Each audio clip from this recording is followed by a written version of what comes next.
Todos tenemos una especie de nivel base, un punto al que regresamos después de los altibajos de la vida. Un éxito puede elevarte, una dificultad puede hundirte, pero con el tiempo todo tiende a estabilizarse. Ese es tu punto de referencia. Hoy seguimos con la última parte del capítulo 2 del libro La ciencia de la felicidad. El valor de referencia para la felicidad. Espero que a estas alturas hayas aceptado que los detalles concretos de las circunstancias de tu vida, a menos que realmente sean espantosos, en realidad no son la esencia de tu infelicidad. Si no estás conforme con tu trabajo, tus amigos, tu matrimonio, tu sueldo o tu aspecto, lo primero que tienes que hacer para conseguir una felicidad más duradera es hacer a un lado todas esas cosas en tu cabeza por el momento. Aunque parezca difícil, trata de no pensar en ellas. Insiste en recordarte que en realidad ninguna de ellas te impide ser más feliz. Esto requiere bastante disciplina y autocontrol, y puede que decaigas, pero es importante desaprender esta creencia tan común como falsa. Uno de los pasatiempos de los que me avergüenzo consiste en leer los consultorios. Hace unos meses una mujer escribió al periódico de mi localidad quejándose de todos los trabajos que había tenido. En su primer empleo la asediaban sus compañeros, que eran malos y chafarderos. En el segundo tenía un jefe dominante. El tercero era pura monotonía, y así sucesivamente. Pedía ayuda para encontrar un trabajo que le gustara.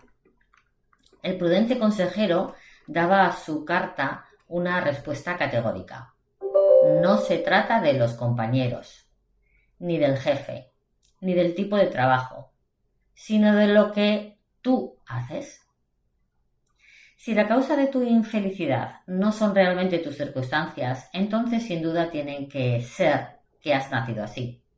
Esta es otra falacia, el mito de que la tienes o no la tienes. Poner en duda la veracidad de esta creencia es más difícil, porque es cierta en parte. Como ilustra el gráfico, a tu predisposición genética a la felicidad o la infelicidad corresponde el 50% de las diferencias entre tú y los demás. Además, se ha comprobado que la predisposición a la depresión clínica también tiene en parte su origen en nuestra composición genética. Sin embargo, antes de que nos deprimamos por haber nacido deprimidos, quisiera destacar una repercusión vital de estos descubrimientos. Que aquellos de nosotros que pensamos que ojalá fuésemos mucho más felices deberíamos ser un poco menos duros con nosotros mismos. Después de todo, la baraja está amañada, en cierto modo. Por consiguiente, otro paso decisivo para despejar el camino del compromiso para ser más felices consiste en apreciar el hecho de que el 50% está muy lejos del 100% y que caben muchas posibilidades de mejorar. ¿Cómo sabemos que el valor de referencia para la felicidad es del 50%? Helen y Audrey. La prueba más convincente del valor de referencia procede de una serie de estudios fascinantes realizados con gemelos univitelinos o idénticos y bivitelinos o fraternos. El estudio de los gemelos resulta tan revelador de la genética de la felicidad porque comparten partes conocidas y concretas de su material genético. Los gemelos univitelinos comparten el 100% y los bivitelinos, como cualquier hermano, el 50%. Por consiguiente, calculando hasta qué punto los gemelos son similares en su nivel de felicidad, podemos deducir hasta qué punto es probable que su felicidad esté arraigada en sus genes. Uno de los estudios de gemelos más famosos, el estudio sobre la felicidad de los gemelos, fue llevado a cabo por los genetistas de la conducta David Licken, Auke Tellegen y sus colegas de la Universidad de Minnesota. Partiendo de la información del registro de gemelos de Minnesota, han seguido a gran cantidad de gemelos, en su mayoría caucásicos, nacidos en Minnesota. Vamos a hablar de dos participantes en su estudio, Helen y Audrey, que tienen 30 años y son gemelas idénticas, nacidas en San Paul. Supongamos que nuestra misión consiste en averiguar lo feliz que es Audrey y nos dan la siguiente información sobre su vida durante los 10 últimos años. Han ocurrido muchas cosas. Se licenció en el Carleton College de Northfield, en Minnesota, y comenzó su carrera en el diseño gráfico. Tuvo una relación larga que no prosperó, y después comenzó otra con quien hoy es su marido desde hace 2 años. La pareja se ha trasladado recientemente a Chicago y viven juntos en un apartamento de 2 dormitorios. Ella no es religiosa, pero se considera una persona espiritual. Si quisiéramos calcular o predecir, como dirían los psicólogos, lo feliz que es Audrey a partir de un análisis de su vida durante los 10 últimos años, no nos iría demasiado bien. La correlación entre felicidad e ingresos, u ocupación o religiosidad o estado civil, es muy reducida. Por ejemplo, en el estudio sobre la felicidad de los gemelos, menos del 2% de la discrepancia en el bienestar corresponde a los ingresos y al estado civil corresponde menos del 1%. En cambio, si tratáramos de inferir lo feliz que es Audrey analizando el nivel de felicidad de su hermana gemela, Helen, que sigue viviendo en Saint Paul, seríamos mucho más precisos. De hecho, si consideráramos el nivel de felicidad de Helen hace 10 años, cuando tenía 20, ese nivel estaría muy cerca de la felicidad actual de Audrey. En otras palabras, la felicidad media de tu gemelo idéntico, aunque se hubiese evaluado 10 años antes, es una clave mucho más poderosa de tu felicidad actual que todos los hechos y acontecimientos de tu vida. No obstante, para estar totalmente seguros de sus sorprendentes descubrimientos sobre los niveles comparables de felicidad en gemelos univitelinos idénticos, los investigadores tuvieron que comparar también la felicidad de los gemelos bivitelinos fraternos. Recuerda que estos son la mitad de iguales genéticamente entre sí que los univitelinos. Curiosamente, los investigadores descubrieron que si Helen y Audrey hubiesen sido gemelas bivitelinas y por consiguiente como 2 hermanas cualesquiera, uno no podría adivinar la felicidad de Audrey sabiendo la de Helen. Que su hermano gemelo bivitelino o cualquier otro hermano sea feliz o infeliz no implica nada con respecto a lo feliz o infeliz que seas tú. Este hecho, que los gemelos idénticos, no así los fraternos, comparten niveles similares, sugiere que la felicidad está determinada en gran medida genéticamente. De hecho, el consenso actual entre los investigadores, a partir de la base de una cantidad cada vez mayor de estudios de gemelos, es que la posibilidad de que la felicidad se deba a factores hereditarios es de alrededor del 50%, y de allí sale la porción del 50% de mi gráfico. Separados al nacer. Sin embargo, estos estudios de gemelos presentan un problema significativo. Para extraer conclusiones de ellos, los investigadores tienen que suponer que los 2 tipos de gemelos, los univitelinos y los bivitelinos, experimentan un entorno familiar similar. Pero, ¿es esto cierto de verdad? A diferencia de los gemelos univitelinos, los bivitelinos del mismo sexo a menudo tienen un aspecto y un comportamiento bastante diferente. Por consiguiente, es probable que sus padres, profesores y amigos los traten de forma diferente, y es probable que los propios gemelos hagan hincapié en su singularidad, de modo que los gemelos bivitelinos en realidad no comparten tanto el ambiente ni la educación como los univitelinos. Por suerte, este problema se puede encarar mediante un tipo de estudio totalmente diferente. Los investigadores pueden comparar gemelos que se criaron juntos con gemelos que fueron separados en la infancia y que se criaron por separado. Esta es una muestra difícil de encontrar, pero un investigador logró reunir una serie de gemelos así, que ya habían alcanzado la madurez, y les pidió que completaran las medidas de su bienestar. Sus descubrimientos se han considerado un clásico en psicología.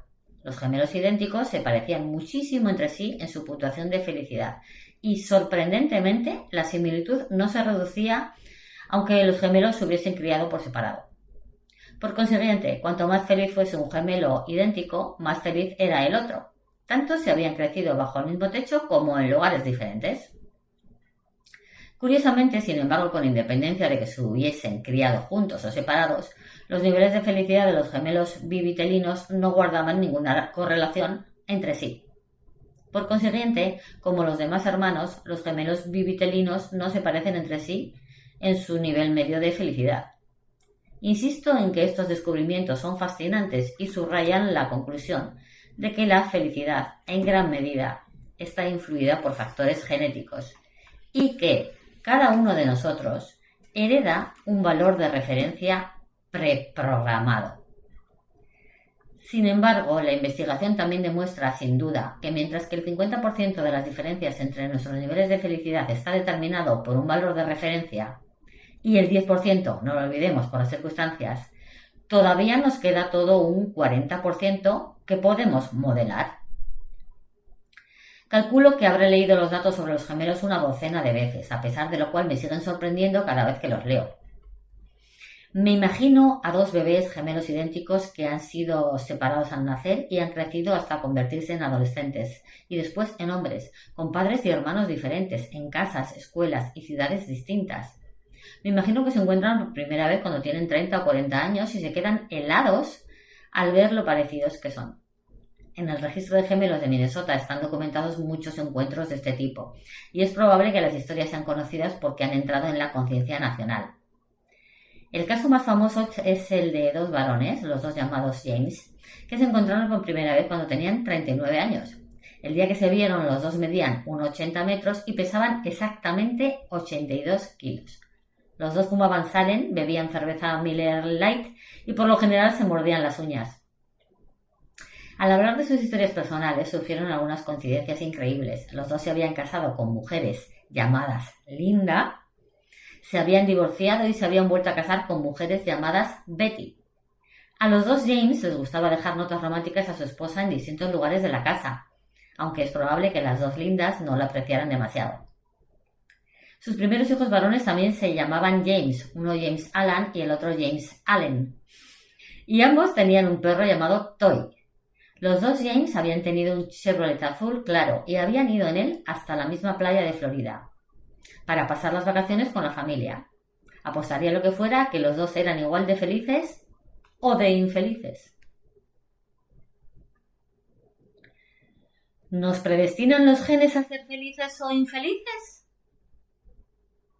Miremos por donde miremos, los datos empíricos derivados del estudio sobre la felicidad de los gemelos han llevado a la conclusión de que la felicidad tiene una base genética fuerte, o mejor dicho, muy fuerte.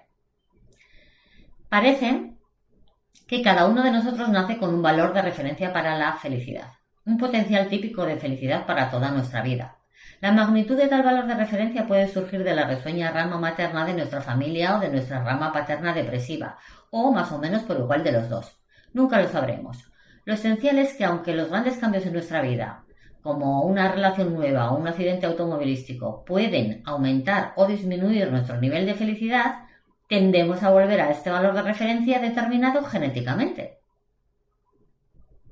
La evidencia de este fenómeno procede de estudios que siguen a las personas a lo largo del tiempo, a medida que reaccionan ante lo bueno y lo malo que les ocurre en la vida.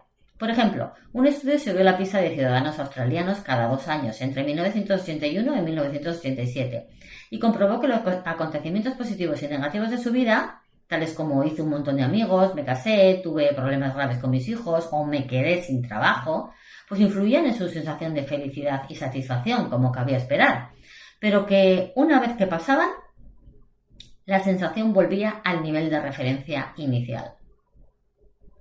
Otro estudio que se llevó a cabo en Estados Unidos con estudiantes universitarios demostraba esencialmente lo mismo, que los acontecimientos grandes y pequeños que experimentaban aquellos estudiantes aumentaban o disminuían su bienestar, pero solo por un periodo de alrededor de 3 meses. Por consiguiente, aunque lo que pasa te puede hacer sentir en éxtasis o fatal durante un tiempo, parece que es inevitable que con el tiempo regreses a tu valor de referencia. Y por lo que se sabe, ese valor de referencia no se puede cambiar. Es fijo e inmune a cualquier influencia o control. Sin embargo, solo porque tu valor de referencia para la felicidad no se pueda cambiar, eso no significa que no se pueda cambiar tu nivel de felicidad. En La reina de África, Catherine Hepburn declara ante Humphrey Bogart: «Señor Arnold, precisamente estamos en este mundo para superar a la naturaleza». podemos superar nuestro valor de referencia para la felicidad del mismo modo que podemos superar nuestro valor de referencia para el peso o el colesterol. Aunque aparentemente los datos del valor de referencia sugieran que todos estamos sujetos a nuestra programación genética, que todos estamos destinados a ser solo tan felices como nuestra programación nos permita, en realidad no es así. Nuestros genes no determinan nuestra experiencia vital ni nuestra conducta. En realidad nuestro cableado mental se puede ver muy influido por nuestra experiencia y nuestro comportamiento, como demuestra, ya lo describiré más adelante en detalle, el concepto de que tenemos muchas posibilidades de mejorar nuestra felicidad a través de las cosas que hacemos, de nuestras actividades deliberadas. Hasta los rasgos más heredables, como la altura, con un nivel de heredabilidad del 0,90, que supone alrededor de 0,50 para la felicidad, se pueden ver modificados radicalmente mediante cambios medioambientales y conductuales. Por ejemplo, desde la década de 1950, la altura media de los europeos ha ido creciendo a un ritmo de 2 centímetros por decenio, debido, en parte, a una mejor nutrición en general. O tomemos como ejemplo una enfermedad rara conocida como fenilcetonuria, que se produce como consecuencia de la mutación de un solo gen de cromosoma 12 y que, si no se trata, provoca daños en el cerebro que traen como consecuencia retraso mental y la muerte prematura. Se dice que la fenilcetonuria tiene un factor de herencia de 1 porque está totalmente determinada por la genética, aunque esto no significa que un bebé que nazca con el gen que la provoca esté condenado a sus efectos letales. Si los padres consiguen que la alimentación del bebé no contenga el aminoácido llamado fenilalanina, que se encuentra en alimentos tan corrientes como los huevos, la leche, los plátanos y el aspartamo, se puede evitar por completo el daño cerebral. Es importante observar que los atributos genéticos del bebé no cambian, siempre llevará el gen mutante, pero la manifestación de su herencia genética puede cambiar. Lo mismo ocurre con la felicidad. Si naces con un valor de referencia bajo para la felicidad, los genes que codifican ese valor de referencia siempre serán parte de ti. No obstante, para que esos genes se expresen plenamente, deben encontrar el medio ambiente adecuado, del mismo modo que una semilla necesita un suelo determinado para crecer. En realidad, hay un estudio convincente que demuestra las consecuencias espectaculares que puede tener un factor ambiental concreto para determinar si las personas que tienen un gen de la depresión realmente van a sucumbir a esta. Ese factor ambiental es el estrés grave. El caso del gen de la depresión. Cuando estudiaba en la universidad fui ayudante de investigación de un profesor de psicología llamado Paul Andresen. Paul era muy amigo de otro profesor, Absalom Caspi, que pasaba a menudo por nuestro laboratorio. En aquella época yo sentía un respeto reverencial por la investigación, los profesores y en realidad por todo lo que tuviese que ver con Harvard. Y recuerdo a Absalom como una figura oscura y llamativa, con su cabello largo y su acento israelí. No tenía ni idea de que años después y en otro continente, junto con su esposa y colaboradora Terry Moffitt, llevaría a cabo un estudio realmente innovador. Caspi, Moffitt y sus colegas de King's College de Londres estaban interesados en la relación entre el estrés y depresión. ¿Por qué las experiencias vitales estresantes, como un desalojamiento o un aborto por causas naturales, desencadenan una depresión en algunas personas y en otras no? Resulta que la depresión está relacionada con un gen determinado, llamado 5-HTTLPR, que se presenta en dos formas, una larga y otra corta. No conviene tener el alelo corto, porque suprime del cerebro una sustancia necesaria para eludir los síntomas depresivos. En consecuencia, Caspi rastreó la presencia de ese llamado gen malo en una muestra de 847 jóvenes nacidos en Nueva Zelanda, cuyo historial había comenzado desde su nacimiento, y vio que más de la mitad de ellos lo tenían. En el momento del estudio, los jóvenes tenían alrededor de 26 años, de modo que las investigaciones pudieron identificar la cantidad de acontecimientos vitales estresantes o negativos que los participantes habían experimentado durante los 5 años anteriores, desde los 21 años, así como también los indicios de depresión durante el año anterior, a los 26.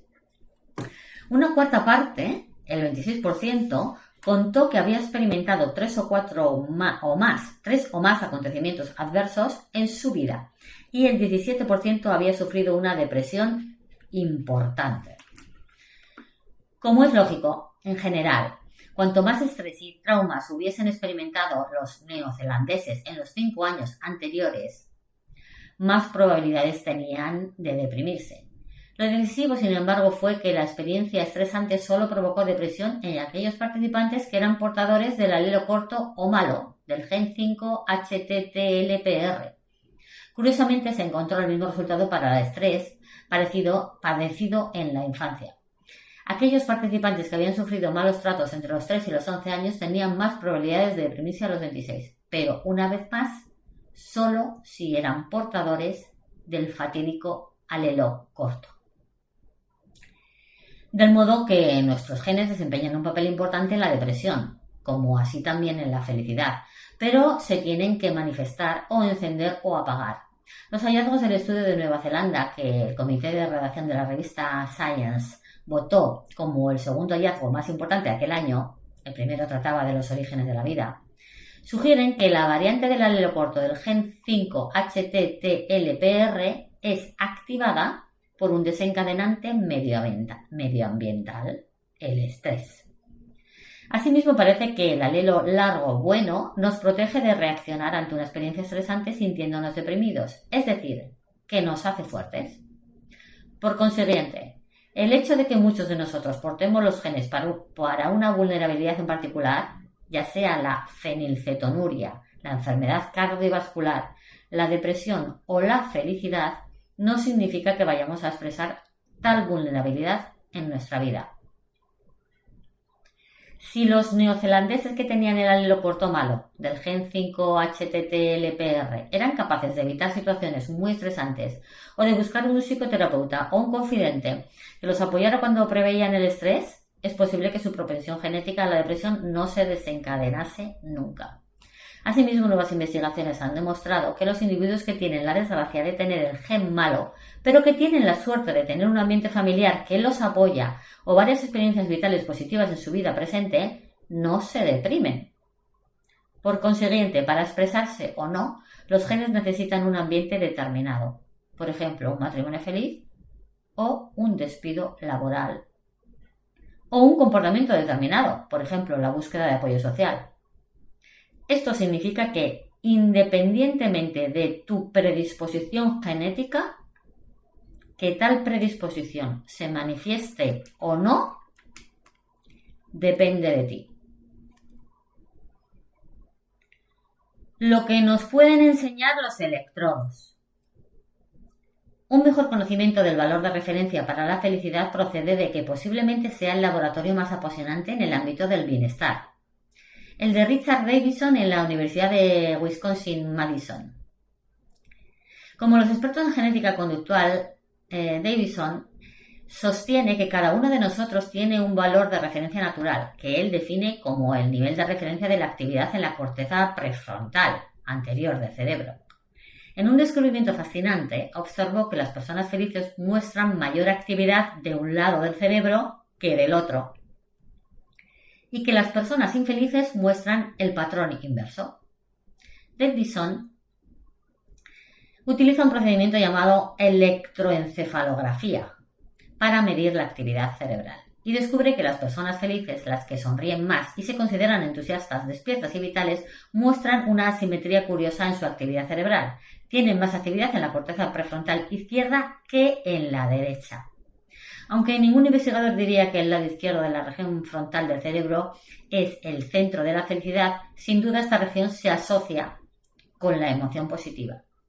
Hasta los recién nacidos, cuando se les da algo agradable para succionar, manifiestan mayor activación del lado izquierdo del cerebro. Y lo mismo ocurre con los adultos cuando se les muestra fragmentos de películas cómicas. En cambio, la región prefrontal derecha se activa durante los estados desagradables y las emociones negativas. Pero, ¿qué significa para cualquiera de nosotros que el lado izquierdo del cerebro de una persona feliz se active más que el lado derecho? Tal vez algo tan aparentemente indescriptible como el hecho de que la felicidad parezca cableada en el sistema de circuitos neurales. Por consiguiente, aunque el trabajo de Davidson no ofrece pruebas de la noción de un valor de referencia para la felicidad, sin duda la apoya. Si el valor de referencia está determinado genéticamente, se supone que está arraigado en nuestra neurobiología. Las consecuencias para ti. Algunos de nosotros simplemente poseemos un valor de referencia para la felicidad más alto. Un temperamento más alegre, mayor potencial de bienestar. Puede que el sol brille más para algunas personas que para otras. Tener un valor de referencia alto puede hacer sentir que hay más días soleados. Puede querer decir que nunca tienes que esforzarte demasiado para ser feliz. Sin embargo, esto no nos ocurre a la mayoría de nosotros, de modo que partamos de la premisa de que tal vez tengamos un valor de referencia decepcionantemente bajo y a continuación preguntémonos en primer lugar cuán bajo es ese valor de referencia y en segundo lugar, ¿qué podemos hacer al respecto? En respuesta a la primera pregunta, es imposible saber exactamente cuál es nuestro valor de referencia, a menos que lo evaluemos a lo largo del tiempo. Por consiguiente, tienes que registrar la fecha en que completaste por primera vez la escala de felicidad subjetiva, que hemos visto en un audio anterior, y tu puntuación en esa escala es tu cálculo preliminar de tu valor de referencia. Es preliminar porque en cierto modo es sensible a lo que te esté ocurriendo a tu alrededor. Por ejemplo, tu puntuación podría haber estado influida por algún acontecimiento reciente, por tu nivel de estrés de aquel día y hasta por las condiciones meteorológicas. Por eso tendrás que repetir la escala de la felicidad subjetiva. Lo ideal es hacerlo como mínimo 2 semanas después de la primera vez, pero antes de comenzar el programa para aumentar la felicidad que se describe en este libro. Si tienes la intención de comenzar enseguida, entonces vuelve a hacer la escala el día antes de empezar. La media de las 2 puntuaciones que obtengas, o de 3 si la haces 3 veces y así sucesivamente, te servirá como cálculo de tu valor de referencia. Cuantas más veces tomes tu escala de la felicidad subjetiva y cuanto más tiempo transcurra entre ellas, más fiable será el cálculo de tu valor de referencia. ¿Y qué puedes hacer si tu valor de referencia para la felicidad es más bajo de lo que quisieras? Aunque la media gira en torno a 5, es posible que el patrón al que aspires sea mucho más alto o mucho más bajo. Para empezar, debo destacar que si quieres ser más feliz durante mucho tiempo, la respuesta no consiste en tratar de cambiar tu valor de referencia. Por definición, el valor de referencia es constante, inmune a las influencias y depende de tus genes. De forma análoga, si has nacido con los ojos de color castaño, tus ojos seguirán siempre de ese color. No obstante, como ya has visto, no estás condenado a obedecer las directrices de tus genes, porque tus genes necesitan un ambiente específico, un conjunto determinado de experiencias vitales para expresarse. Muchas de esas experiencias vitales están sin duda bajo tu control, y su potencial para influir en tu felicidad depende de las actividades y las estrategias que constituyen el gran 40% del gráfico de tu felicidad. Por medio de estas actividades podemos cambiar nuestro nivel de felicidad, ya que no nuestro valor de referencia, del mismo modo que podemos cambiar el color de nuestros ojos usando lentes de contactos de colores, aunque no el color innato de los ojos.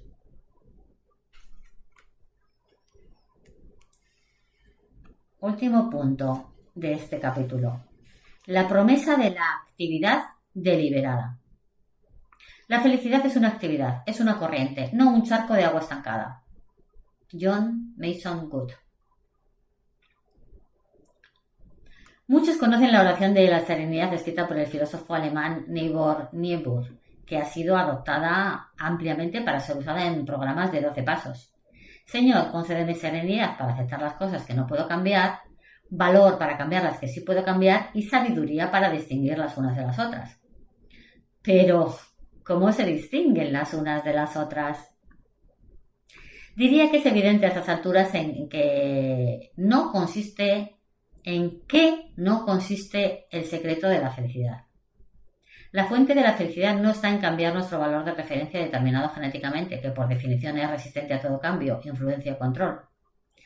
También es poco probable que encontremos la felicidad duradera cambiando las circunstancias de nuestra vida. aunque es posible que demos un estímulo pasajero a nuestro bienestar si nos mudamos a otra parte del país, conseguimos un aumento de sueldo o cambiamos nuestro aspecto, pero no es probable que tal estímulo produzca efectos duraderos.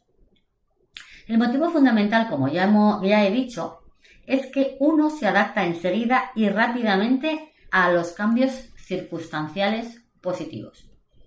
De todos modos, sería negligente de mi parte no señalar otros momentos por los cuales los cambios circunstanciales tal vez no consigan hacernos felices de forma permanente, porque pueden ser muy costosos, a menudo poco prácticos y a veces incluso imposibles.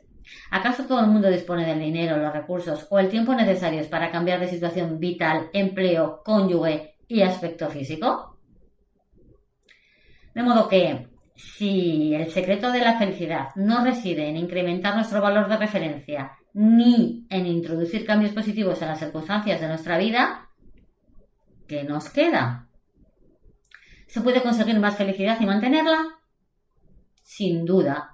La mayoría de nosotros llegamos a ser más felices en algún momento de nuestra vida. En realidad, contrariamente a lo que se suele creer, la gente se vuelve más feliz con los años. Un estudio que duró 22 años y en el que participaron alrededor de 2.000 veteranos sanos de la Segunda Guerra Mundial y de la Guerra de Corea reveló que la satisfacción vital se incrementó en el transcurso de la vida de aquellos hombres, llegó al máximo a los 65 y no comenzó a disminuir de forma significativa hasta cumplidos los 75. Es una noticia alentadora, pero ¿qué podemos hacer exactamente para acelerar o reforzar tales incrementos de la felicidad? La respuesta se encuentra en la teoría de la felicidad del gráfico que hay en el libro. Recuerda que el 50% de las diferencias individuales de la felicidad depende de los genes, el 10% de las circunstancias de la vida y el 40% restante de lo que hacemos y de nuestra manera de pensar, es decir, de nuestras actividades deliberadas y de nuestras estrategias.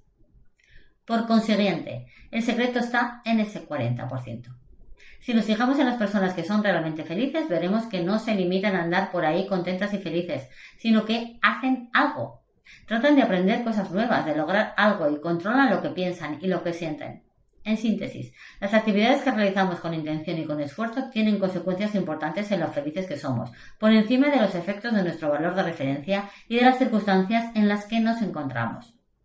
Si una persona infeliz quiere experimentar interés, entusiasmo, satisfacción, paz y alegría, puede hacerlo aprendiendo los hábitos de las personas felices. Marcus y Roland. Frustrar la adaptación. Volvamos por un momento al inmenso estudio llevado a cabo en Alemania, en el cual los investigadores siguieron a 1.761 personas durante 15 años, empezando cuando estaban solteras y continuando cuando se casaron y siguieron casadas. Este estudio notable demostró que, en promedio, la gente no era más feliz en los años siguientes al matrimonio que en los años previos, y que la media de la exaltación de la felicidad que produce el matrimonio solo duraba 2 años. De todos modos, cabe destacar que se produjeron grandes variaciones en las reacciones de las personas ante el desposorio. Vamos a hablar de Marcus y de Roland, dos participantes algo atípicos, que se casaron con sus novias durante el estudio. La felicidad de Marcus aumentó por encima de la media cuando se casó, y 8 años después sigue siendo más feliz estando casado. Apenas bajó un poquito con respecto a su máximo, que cuando estaba soltero. En cambio, Roland acabó siendo menos feliz durante los 2 primeros años y ha seguido siendo menos feliz todavía en los 5 años siguientes. ¿Qué tienen de particular estos dos hombres? Que Marcus no quería que pasaran los efectos del matrimonio. No quería adaptarse a las ventajas del matrimonio y darlas por descontado sin valorarlas. De modo que decidió dedicarse a ser el mejor marido posible y no dar por un hecho inamovible ni a su esposa ni a su relación. Es consciente de decir te quiero, de llevarle flores, de hacer planes, viajes y emprender proyectos, de interesarse por los problemas, los éxitos y los sentimientos de su mujer.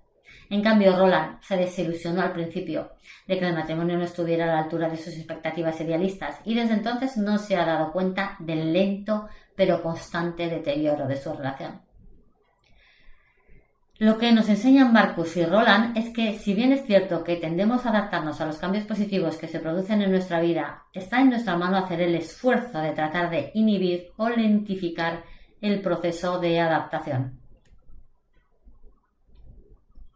Marcus trató de inhibir la adaptación a su matrimonio mediante un comportamiento activo y creativo que mantuvo el amor y el afecto entre él y su esposa. Una estrategia que puede servirnos como ejemplo de una meta consciente que podemos proponernos y dedicarnos a poner en práctica. Por ejemplo, he dicho que trasladarnos a otro lugar, por estupendo que pueda parecer al principio, al final nos hace perder el entusiasmo. Pero esto solo ocurre, indudablemente, si aceptamos de forma pasiva nuestra situación. Sin embargo, no tiene por qué ser así. Cuando me mudé de Nueva Inglaterra a California, recuerdo que me despertaba todas las mañanas y me decía, ¡qué hermoso día! Después, igual que la parodia que hace Steve Martin del Hombre del Tiempo en 3 mujeres para una cara dura, donde todos los días anuncia, hoy habrá sol y otra vez. Ese reconocimiento de la belleza al final fue envejeciendo y, como la mayoría de las personas que me rodeaban, me acostumbré al esplendor de mi entorno y a la serenidad y el azul del cielo y dejé de obtener el estímulo adicional para mi felicidad que me proporcionaba al principio. Sin embargo, en los últimos años en los que sigo viviendo en California, me he tomado en serio el consejo de mi investigación. Casi todas las mañanas salgo a correr por un sendero desde el cual se ve el Pacífico y he tomado la decisión consciente de parar un momento y mirar con más atención la playa y las montañas a lo lejos y de respirar más profundamente el aire salado. El otro día, unos turistas suecos interrumpieron mi carrera para pedirme que les hiciera una fotografía delante de la vista del mar. En lugar de sentirme molesta, la interrupción me hizo agradecer a aquellos turistas por profundizar sin querer mi valoración del lugar singular, especial y maravilloso donde vivo. Judith, la decisión de ser feliz.